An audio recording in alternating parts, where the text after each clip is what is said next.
Ryan Carter, I believe you already know my wife. Emily? Your wife? You're reviewing my proposal? Yes, Ryan. Your entire project's future is in my hands now. Your wife. Ryan Carter had expected many surprises at the Grand Meridian that night, but seeing Emily on the arm of the one man he had spent 3 months trying to meet was not one of them. 5 years had passed since Ryan had watched her walk out of his life, and in all that time he had imagined her future only in vague, dismissive terms: a smaller apartment, a quieter career, perhaps a comfortable marriage to someone who wanted less than he did. Yet the woman crossing the Manhattan ballroom looked nothing like someone who had settled for less. Emily wore a simple ivory gown, pearl earrings, and the same composed expression Ryan remembered from the days before their marriage became a competition she had never agreed to enter. She was not searching the room for attention. Attention seemed to find her. An older architect interrupted a conversation to greet her. 2 executives from a major development firm crossed nearly 20 feet just to shake her hand. Emily spoke to each of them with an ease Ryan had never associated with the woman he once accused of being uncomfortable around powerful people. Beside her walked Nathan Hayes. Ryan recognized him from the photograph his financial advisor had finally managed to obtain 2 weeks earlier. Nathan was notoriously private, rarely interviewed, and almost impossible to reach directly. More importantly, Hayes Meridian Group controlled the capital Ryan desperately needed to keep his Hudson waterfront project alive. "That is Nathan Hayes," Lauren Mitchell whispered beside him. Ryan barely heard her. "I know." "Then why is Emily with him?" Ryan had no answer. Nathan and Emily were moving toward them now. Ryan straightened his tuxedo jacket and set down his champagne before anyone could notice how tightly he had been holding the glass. Nathan stopped in front of him. "Ryan Carter?" "Nathan Hayes." Ryan extended his hand. "I have been hoping we could talk."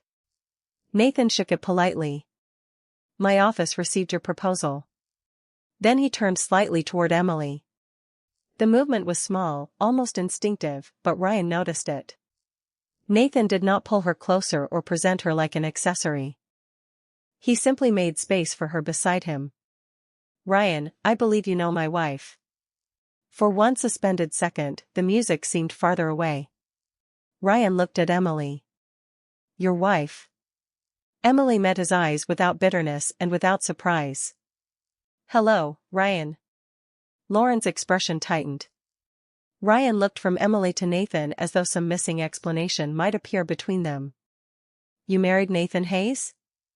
Emily gave the faintest smile. "I did." Before Ryan could recover, the gala host hurried toward them carrying a tablet.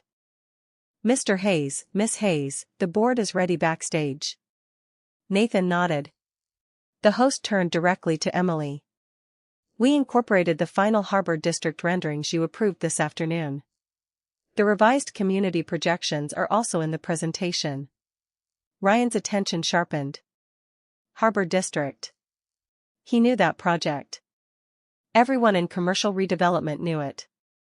The waterfront transformation had attracted national investment, architectural praise, and the kind of institutional support Ryan had spent years trying to secure. Emily thanked the host as though approving major development plans were an ordinary part of her evening. Nathan looked at Ryan. "We can discuss your Hudson proposal after the presentation." Ryan nodded quickly. "Of course." Nathan added, "Emily will join us." Ryan stared at him. "Emily?" This time Emily answered. "Redevelopment strategy falls under my review." The ballroom lights began to dim. Nathan offered Emily his arm, but she was already turning toward the stage, and he simply walked beside her. Ryan remained where he was as the giant screen above the ballroom came alive with an image of the Harbor District glowing against the Manhattan skyline. 5 years earlier, he had decided Emily could not keep pace with the future he wanted. Now the most important meeting of his own future would require him to sit across a table from the woman he had left behind.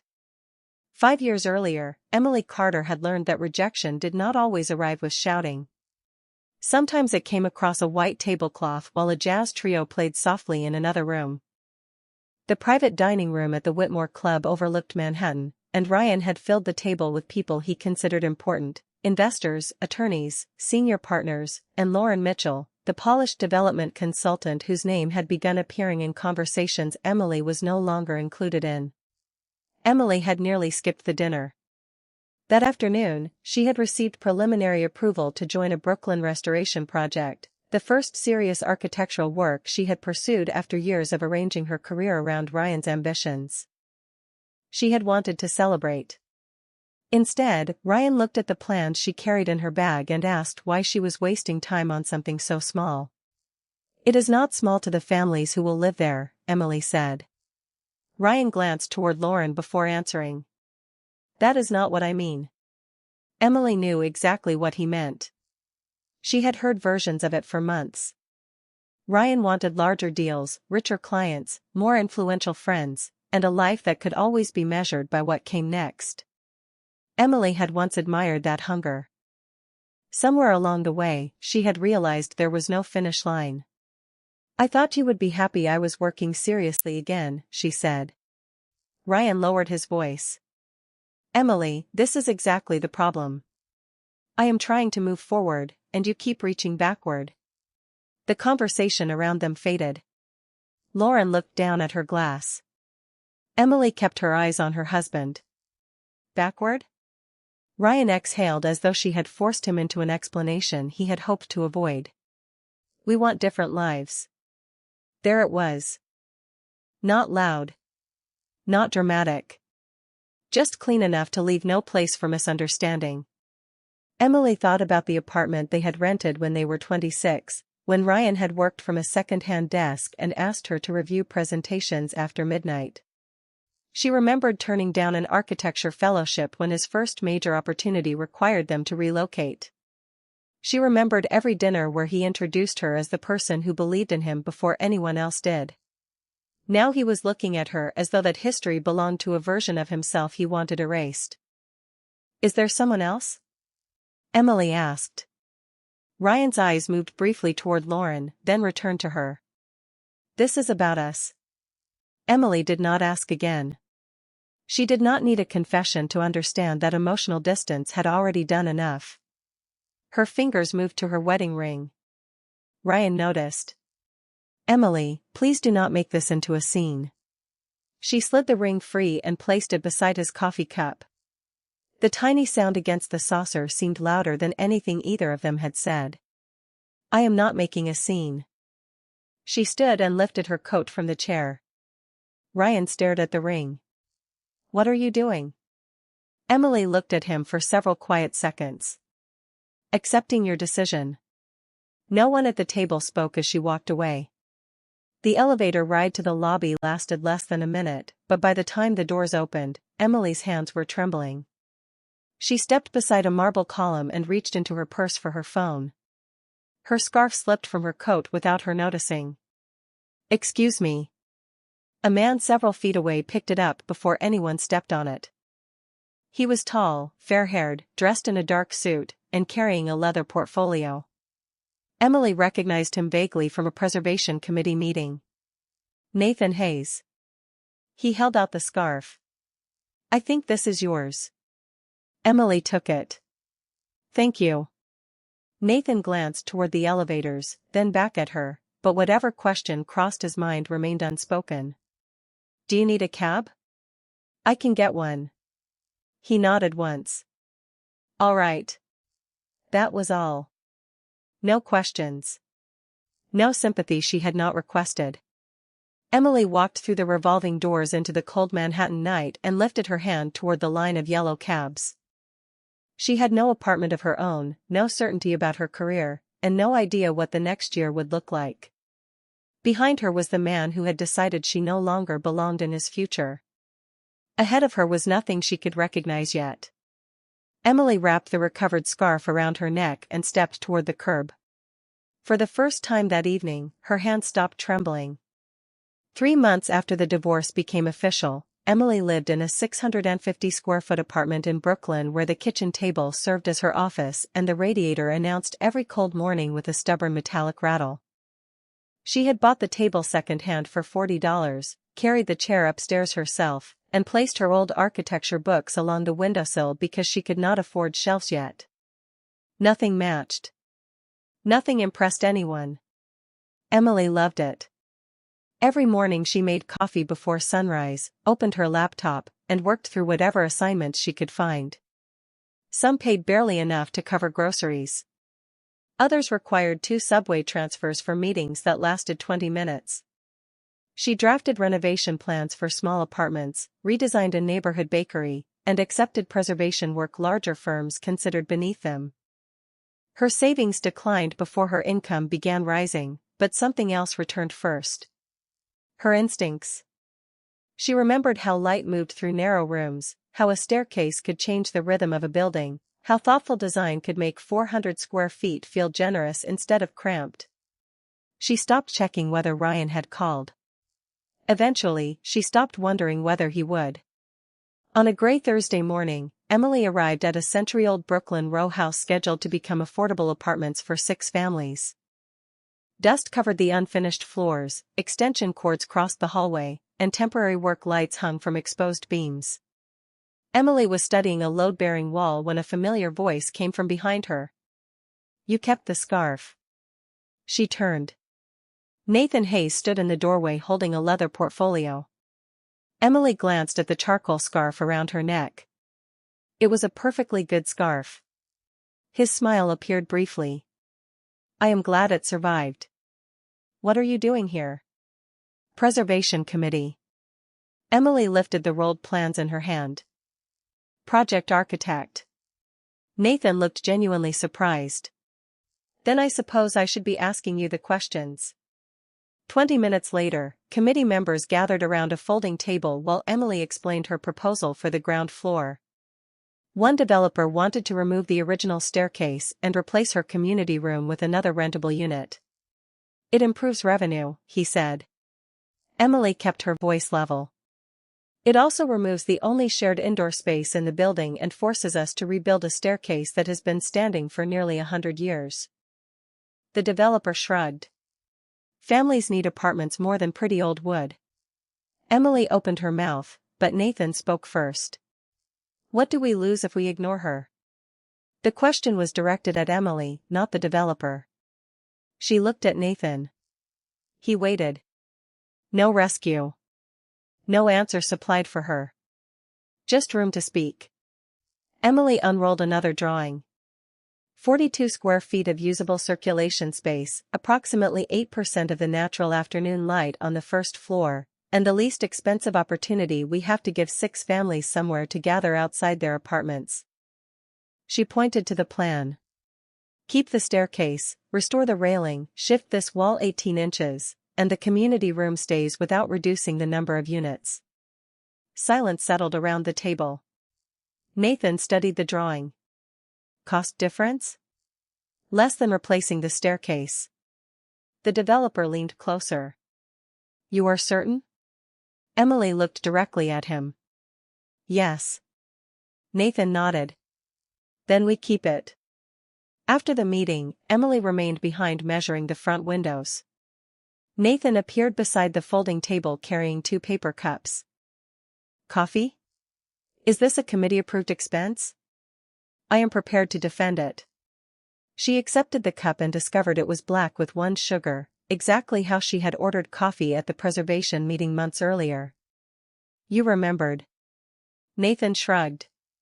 Apparently. They stood near the unfinished window while traffic moved beyond the plastic covering. He did not ask about Ryan. He did not ask whether she was lonely or whether starting over frightened her. Instead, he nodded toward the plans. Why restoration? Emily looked around the battered room. Because people are too quick to decide something has stopped being useful just because it no longer looks impressive.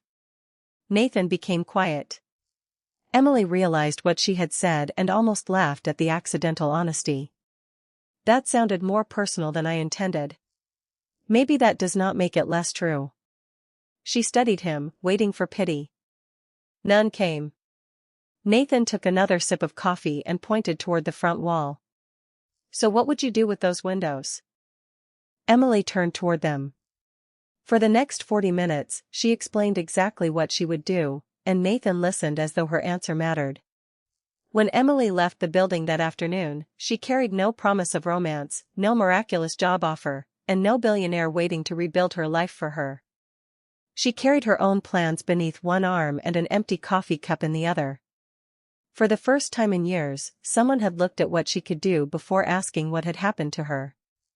More importantly, Emily was beginning to do the same. Over the next several months, Nathan became part of Emily's life without ever behaving as though he had earned a permanent place in it. Their first dinner happened after a preservation meeting ran late and every restaurant nearby was closing except a small diner on Atlantic Avenue. Their second happened because Emily lost track of time while revising apartment layouts and Nathan appeared with 2 sandwiches after asking whether she had eaten. By the third, neither of them pretended it was accidental. Still, Nathan never rushed her. He called before visiting. He waited downstairs instead of assuming he could come up. When Emily had deadlines, he did not complain that work received more attention than he did. Once, when she canceled dinner because a contractor discovered a problem with an old ventilation system, Nathan simply said, "Handle what you need to handle. I will see you when you are free." Emily stared at her phone after the call ended, almost suspicious of how easy the sentence felt. Ryan had once been supportive too, especially in the beginning, but over time every compromise had moved in one direction. Emily had learned to treat accommodation as love until she could no longer tell where generosity ended and disappearance began. Nathan seemed to understand that she was watching for the same pattern. He never demanded that she stop. One Saturday morning, they spent nearly 2 hours in a hardware store because Emily needed cabinet samples for a renovation. Nathan held up a brass handle. "This one." Emily made a face. "Absolutely not. You did not even consider it." "I considered it immediately and rejected it professionally." "That sounds personal." She laughed, and Nathan quietly returned the handle to the shelf. Their relationship grew inside moments like that, too ordinary to impress anyone and too honest for Emily to dismiss. Nearly a year after the night at the Whitmore Club, they sat on the floor of an unfinished apartment overlooking the East River, eating Chinese food from white cartons while winter pressed against the windows. Emily had just signed the largest contract she had received since returning to architecture. Nathan lifted his paper cup. "To Emily Carter." She shook her head. "To surviving another proposal meeting." That was never in doubt. The certainty in his voice made her uncomfortable. She set down her fork. "Do not do that." Nathan looked at her. "Do what?" "Make me into someone stronger than I am." He waited. Emily looked toward the dark river. "I spent years being grateful for things I never asked for. The apartment Ryan chose. The dinners he needed me to attend. The moves that helped his career. Every time I gave something up, I told myself that was what marriage required." Nathan said nothing. "Eventually, I became so good at fitting into his life that I stopped noticing how little of mine was left." Her voice lowered. "I cannot do that again." Nathan rested his arms on his knees. "Then do not." Emily turned toward him. "You say that like it is simple." "It is not." "What happens when my work interferes with yours?" "We talk about it." "When I disagree with you?" "You already do." "Nathan." His expression softened, but his answer remained serious. "Emily, I do not want you to fit into my life." She held his gaze. "Then what do you want?" "I want us to build one where neither of us has to disappear." The room became quiet except for the distant sound of traffic below. Nathan did not reach for her or turn the moment into a promise she had to answer. He simply picked up his carton again. Emily watched him for several seconds. "That is it? You wanted honesty." "I did." "Then never be grateful to me for treating you like an equal." Just be honest with me. Something inside her loosened. Not dramatically. Not all at once. It was simply one more locked door she no longer needed. Months later, on an ordinary Tuesday evening in Emily's apartment, Nathan placed a small ring box beside the blueprints covering her kitchen table. Pasta boiled on the stove. The radiator rattled in the corner. Nathan looked more nervous than she had ever seen him. "I love the life we are building," he said. "I would like to keep building it with you." Emily looked at the ring, then at the man who had never once asked her to become smaller so he could feel larger. For the first time, marriage did not look like a place where she might disappear. It looked like a place where she could remain entirely herself. Emily said yes before the pasta finished boiling. Their wedding came 6 months later at a restored farmhouse in the Hudson Valley, 2 hours north of Manhattan, with fewer than 40 guests, white roses from a local florist, and folding chairs arranged beneath old maple trees. There were no magazine photographers, no business reporters, and no guest list designed to impress anyone. Nathan's mother cried during the vows. Emily laughed when the wind caught her veil. By 9 that evening, she was standing in the farmhouse kitchen in her wedding dress, helping pack leftover cake into cardboard boxes while Nathan searched unsuccessfully for the coffee maker.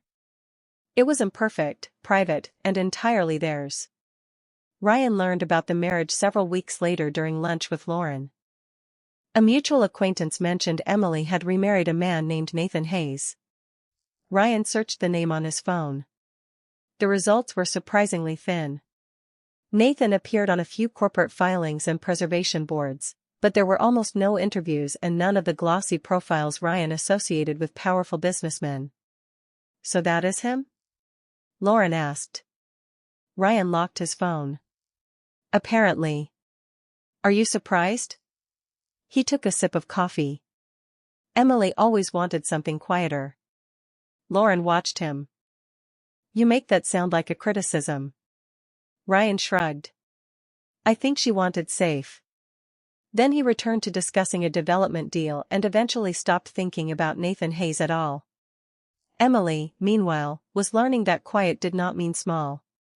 Her first independent restoration contract led to another, then another.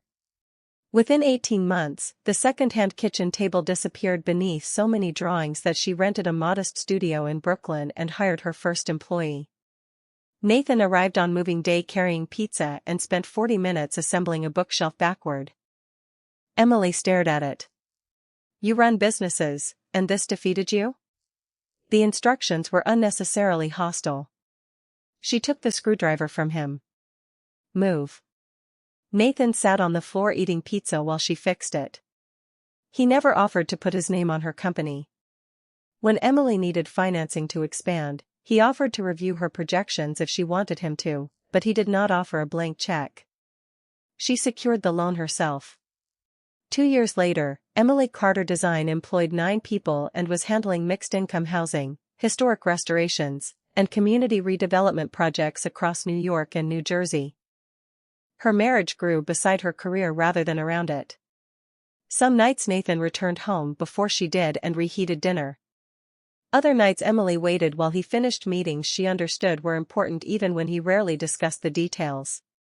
She knew he managed investments and owned interests in several companies, but Nathan treated money like plumbing, necessary, complicated, and not particularly interesting at dinner.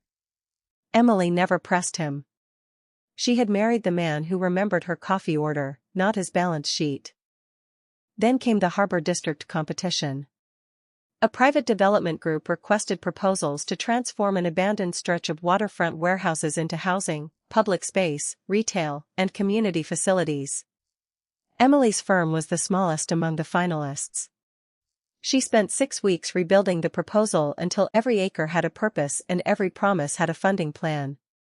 Nathan read only the pages she asked him to review.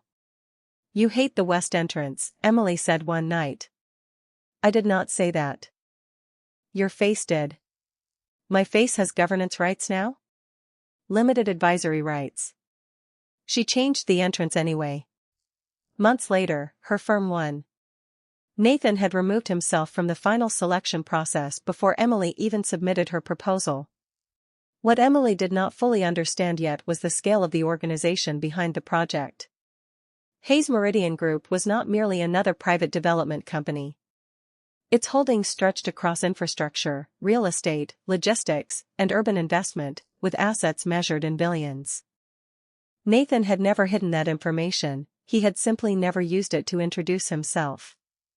The day Emily finally saw the complete financial structure in a project briefing, she carried the report into his home office and placed it on his desk. Billions? Nathan looked up. That appears to be the number. You could have mentioned this. When? Perhaps before I married you. He considered that. Would it have changed your answer? Emily folded her arms. No. Then I am relieved I did not ruin the surprise. She tried not to laugh and failed.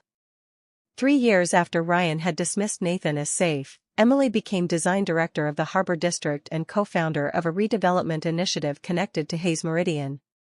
Her name began appearing on projects Ryan's own company studied for inspiration.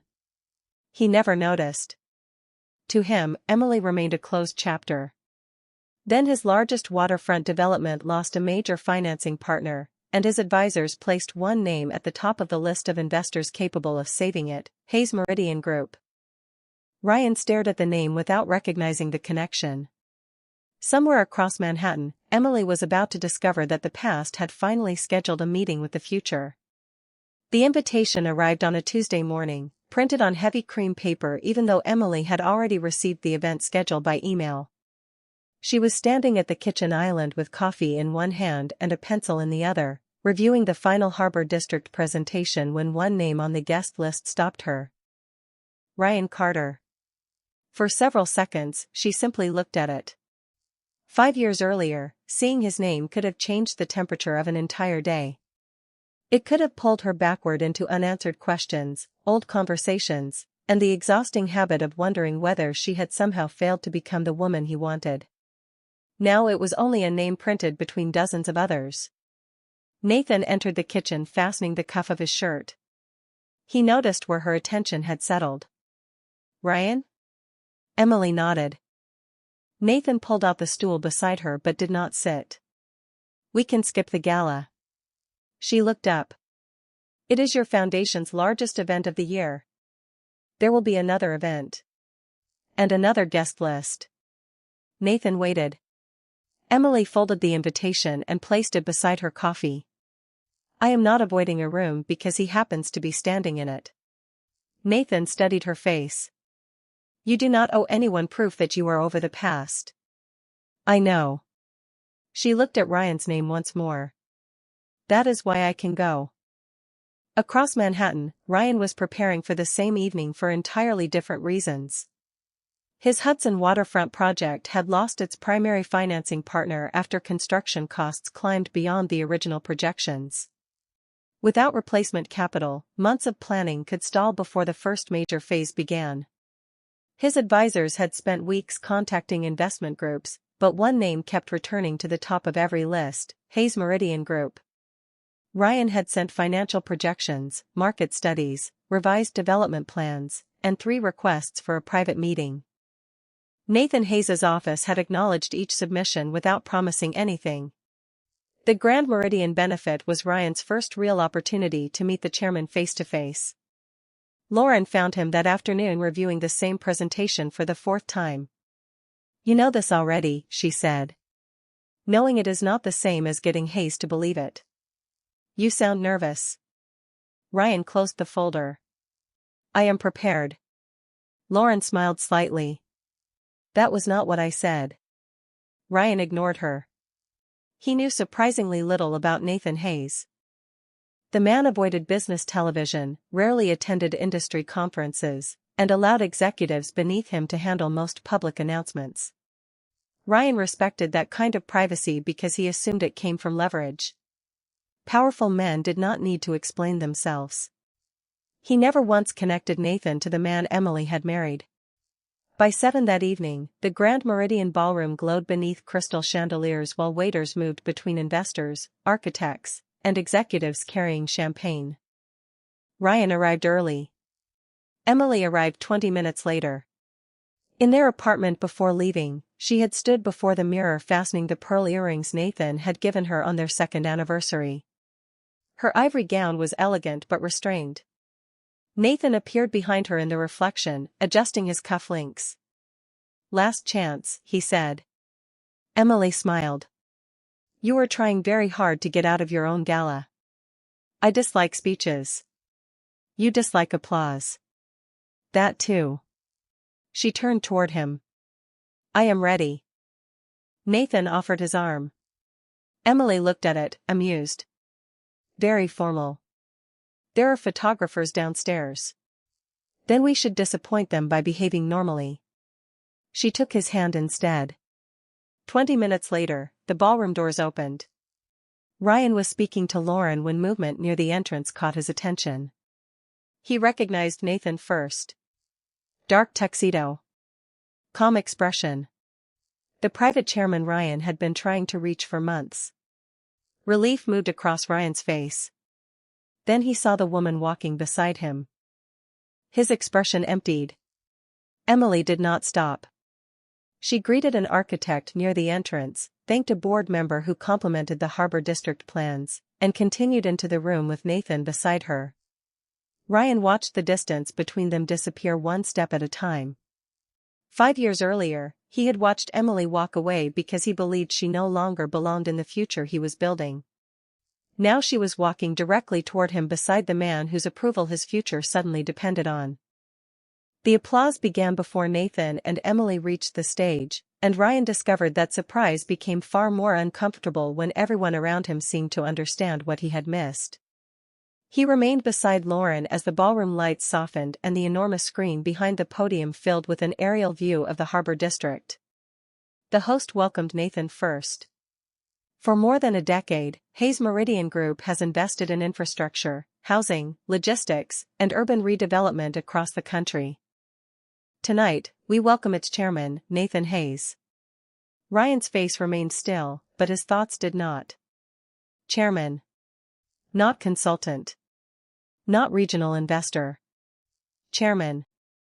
The private company his advisors had described as capable of committing hundreds of millions of dollars without outside financing belonged to the man standing beside Emily. Lauren leaned closer. "Did you know?" Ryan did not answer. Nathan spoke briefly about long-term investment and the responsibility developers carried when their decisions reshaped neighborhoods. He never mentioned his personal wealth. He did not need to. Then he stepped away from the podium. The host smiled toward Emily. And now, the architect whose vision gave the Harbor District its identity. As design director and co-founder of the Hayes Urban Renewal Initiative, Emily Hayes has led a team responsible for more than 2 million square feet of mixed-income housing, public space, restored commercial buildings, and community facilities. Ryan stopped breathing for a moment. Emily walked to the podium. Behind her, the screen changed. Renderings appeared one after another, brick warehouses restored rather than demolished, tree-lined streets opening toward the waterfront, apartments surrounding public courtyards, local storefronts, a child care center, and a wide pedestrian promenade along the river. Ryan knew every image.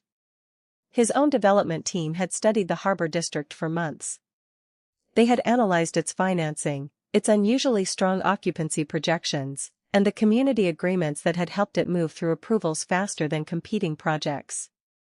He had once asked his senior architect why their own Hudson proposal could not generate the same public support. He had never asked who designed the project they were trying to imitate. Emily began speaking. Her voice was calm, precise, and completely at home in the room. A neighborhood cannot succeed on opening day alone. It has to work 10 years later, when the photographers are gone and the people living there are the ones who inherit every decision we made. Ryan looked down. A memory returned without permission. Emily sitting across from him at the Whitmore Club, explaining that her Brooklyn restoration project mattered to the families who would live there. His own answer came back just as clearly. Something so small. On stage, Emily continued explaining how the Harbor District balanced market rate development with mixed-income housing and public access. She discussed numbers without hiding behind them. She spoke about architecture without turning it into decoration. When she finished, Nathan was already standing with the rest of the ballroom, applauding. He did not move forward to share the moment. He let it remain hers. Ryan noticed that too. Afterward, executives gathered around Emily before she had taken 5 steps from the stage. An architect from Chicago asked about adaptive reuse. A pension fund representative requested a meeting about another redevelopment project. Emily answered each question without looking once toward Ryan. Lauren finally turned to him. "You really did not know any of this." It was not a question. Ryan stared toward Emily. "We have been divorced for 5 years." Lauren's expression remained unreadable. "That does not explain why you were so certain she had done nothing with them." Before Ryan could respond, Nathan approached. "Mr. Carter, I have 20 minutes before dinner. If you still want to discuss the Hudson proposal, we can do it now." Ryan straightened. "Absolutely." Nathan gestured toward a private conference room beyond the ballroom. Ryan reached for the presentation folder he had carried all evening. Then he saw Emily walking toward them with a tablet in her hand. Nathan waited until she joined them. "Emily reviewed your redevelopment plan this afternoon." Ryan looked at her. "You reviewed it?" "Yes." "Why?" Emily's expression did not change. Nathan answered calmly. "Because redevelopment strategy falls under her authority." For the second time that evening, Ryan found himself without words. Nathan opened the conference room door. Emily entered first. 5 years ago, Ryan had believed she could not keep pace with his future. Now he followed her into a room where the future of his largest project was waiting for her opinion. The conference room was quiet enough for Ryan to hear the faint music continuing beyond the closed doors. Nathan sat at one end of the walnut table while Emily took the seat opposite Ryan, her tablet resting beside a printed copy of the Hudson proposal. No one mentioned the past. That somehow made Ryan more aware of it. He began with the numbers he knew best: projected occupancy, retail revenue, construction phases, and the waterfront location his company had spent nearly 4 years assembling. Nathan listened without interruption. Emily made occasional notes. 10 minutes into the presentation, Ryan reached the rendering of the public promenade. Emily looked up. "How many feet of uninterrupted waterfront access remain available to the public?" Ryan paused. "Approximately 1,400. During the first phase?" "After completion." Emily touched the screen of her tablet. "Your construction schedule closes nearly half of it for at least 30 months. Ryan glanced at his own documents. "Temporarily." 30 months is not temporary to a neighborhood living beside it. Her voice remained calm. There was no satisfaction in it, only precision. Ryan shifted to the housing plan. Emily listened, then asked, "What percentage of the mixed-income units is guaranteed through the full affordability period?" "We meet the city requirement." "That was not my question." Ryan stopped. 5 years earlier, he might have interpreted her persistence as resistance. Now Nathan simply waited for Ryan to answer her. 60% of the units currently designated as mixed income, Ryan said. The remaining 40% depends on final financing. Emily nodded and made another note. Then your community impact projections assume benefits your financing structure does not yet guarantee. Ryan looked toward Nathan, almost instinctively. Nathan did not rescue him from the question. Emily handles redevelopment strategy, he said. You should answer her. Ryan returned his attention to her. The third weakness concerned the child care center shown prominently in the renderings but funded only through the initial operating period. Emily placed one finger on the page. What happens after year 3? We expect a nonprofit partner to take over operations. Which partner? Silence. Ryan closed the folder in front of him. We are still negotiating. Emily nodded. Then presented as a goal, not a guarantee. The words were simple, but Ryan remembered another table in another room, where Emily had once tried to explain that buildings mattered because people had to live with the decisions made inside presentations like his. He had dismissed her then. Tonight, his largest project was being measured by the same principles. Nathan finally spoke. The financial structure is workable, but these gaps matter. Revise the public access schedule, strengthen the affordability commitment, and provide a sustainable operating plan for the community facilities. Then we can review it again. Ryan nodded. Understood. The meeting ended without humiliation. That was what unsettled him most. Emily could have made the room uncomfortable. She could have reminded Nathan exactly who Ryan was and what he had done.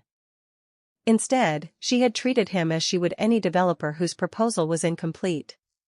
When Nathan stepped into the hallway to answer a call, Ryan remained behind while Emily gathered her papers. Emily. She looked up. Yes? He searched for the question that had been following him all evening. Why did you never tell me? Her hand stopped over the tablet. Tell you what? Ryan gestured vaguely toward the ballroom beyond the doors. This. Your company. Harbor District. Nathan. Everything. Emily studied him for a moment. When would I have told you? I do not know. We have been divorced for 5 years, Ryan. I know, but I thought. He stopped because the rest sounded worse aloud. Emily waited. Ryan looked down. I thought you wanted a smaller life. Something changed in her expression, not anger, but recognition. You thought that because you stopped asking what I wanted long before our marriage ended. Ryan had no answer. Emily slipped the tablet into its case. I did not build any of this for you to eventually notice. I know that now. His voice was quieter. I was arrogant. Emily remained still. And unfair, he added. I made your choices sound insignificant because they did not look like mine. I am sorry. For several seconds, only the muffled sound of the gala filled the space between them. Then Emily nodded. I believe you. Relief crossed Ryan's face too quickly. Emily saw it. But forgiveness is not a doorway back into my life. The relief faded, replaced by understanding. I am not asking for that. Good. Nathan returned and stopped near the door. He looked from Ryan to Emily but asked no questions. Emily picked up her folder and walked toward him. Ryan watched Nathan step aside so she could pass first. There was no victory in his expression, no possessiveness, no silent competition. Ryan suddenly understood something he had missed all evening. Nathan had not given Emily the life standing beyond those doors. He had simply never required her to surrender herself in order to share it with him. Outside the Grand Meridian, Manhattan had settled into the kind of cold midnight that made every passing cab leave a ribbon of light across the wet pavement. Nathan glanced toward the waiting car, but Emily kept walking. Can we go a few blocks? She asked. In those shoes? I survived the gala. I can survive Fifth Avenue. Nathan smiled and fell into step beside her. He did not ask what Ryan had said after the meeting. He did not ask whether she felt vindicated. For 2 blocks, they simply walked, their hands occasionally brushing until Emily finally slipped hers into his. Was tonight difficult? Nathan asked. Emily watched their reflections move across a dark storefront window. 5 years earlier, she had imagined seeing Ryan again more times than she wanted to admit. In those imagined meetings, she was always more successful, more beautiful, more certain, and Ryan always understood immediately what he had lost. Standing beneath the city lights now, Emily realized how little that fantasy resembled what she actually felt. No, she said. Nathan looked at her. No? That is the strange part. She smiled faintly. I thought I needed him to see that I was fine. And now? Emily looked ahead. Now I think I needed to become fine whether he ever saw it or not. Nathan squeezed her hand once. Nothing more. At home, Emily traded the ivory gown for an old gray sweatshirt while Nathan removed his tie and opened the refrigerator. The gala coordinator had sent them home with a box of chocolate cake.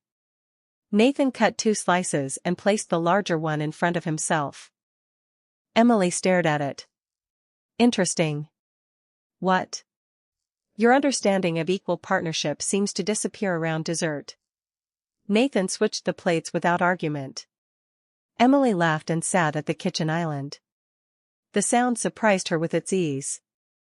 3 months later, Ryan submitted a revised Hudson proposal. The new plan preserved public waterfront access during construction, strengthened the long-term mixed-income housing commitment, and included permanent funding for the child care center through a partnership with a local nonprofit. Emily reviewed it with the same standards she applied to every project. Nathan removed himself from the final investment vote because of Emily's previous marriage to Ryan, leaving the decision to an independent committee. Hayes Meridian approved limited first-stage financing tied to specific milestones. Ryan received neither punishment nor favor. For Emily, that neutrality felt more complete than revenge ever could. By the following October, the first completed section of the Harbor District had opened to the public. On a bright Saturday morning, Emily walked along the waterfront carrying a notebook while families crossed the promenade and children rode bicycles past restored brick warehouses. Young trees lined the path where abandoned loading areas had once faced the river. Nathan found her near a community courtyard and handed her a coffee. Black, 1 sugar. Emily accepted it. You still remember. Some things are worth remembering. One of Emily's architects called from across the courtyard and waved her toward a storefront where contractors were reviewing a design detail. Emily started toward them, then looked back. Nathan had already taken a seat on a bench with a book, perfectly content to wait while she worked. 5 years earlier, Ryan had convinced Emily that love required her to follow someone else's future. For a long time, she believed proving him wrong would be the ending she needed. It was not. Ryan had finally seen what she became, but his surprise was never the victory. Nathan's billions were not the victory either. The victory was the woman crossing that courtyard with her own plans beneath her arm, trusted by her team, respected for her work, and loved by a man who never needed her to become smaller. Emily looked once toward the river, where morning sunlight moved across the water, then continued toward the people waiting for her decision. Rejection had not ruined her life. It had released her from a life where she had forgotten herself. 5 years later, she no longer needed anyone to regret losing her. She had found something far more valuable, a life she would never willingly lose again.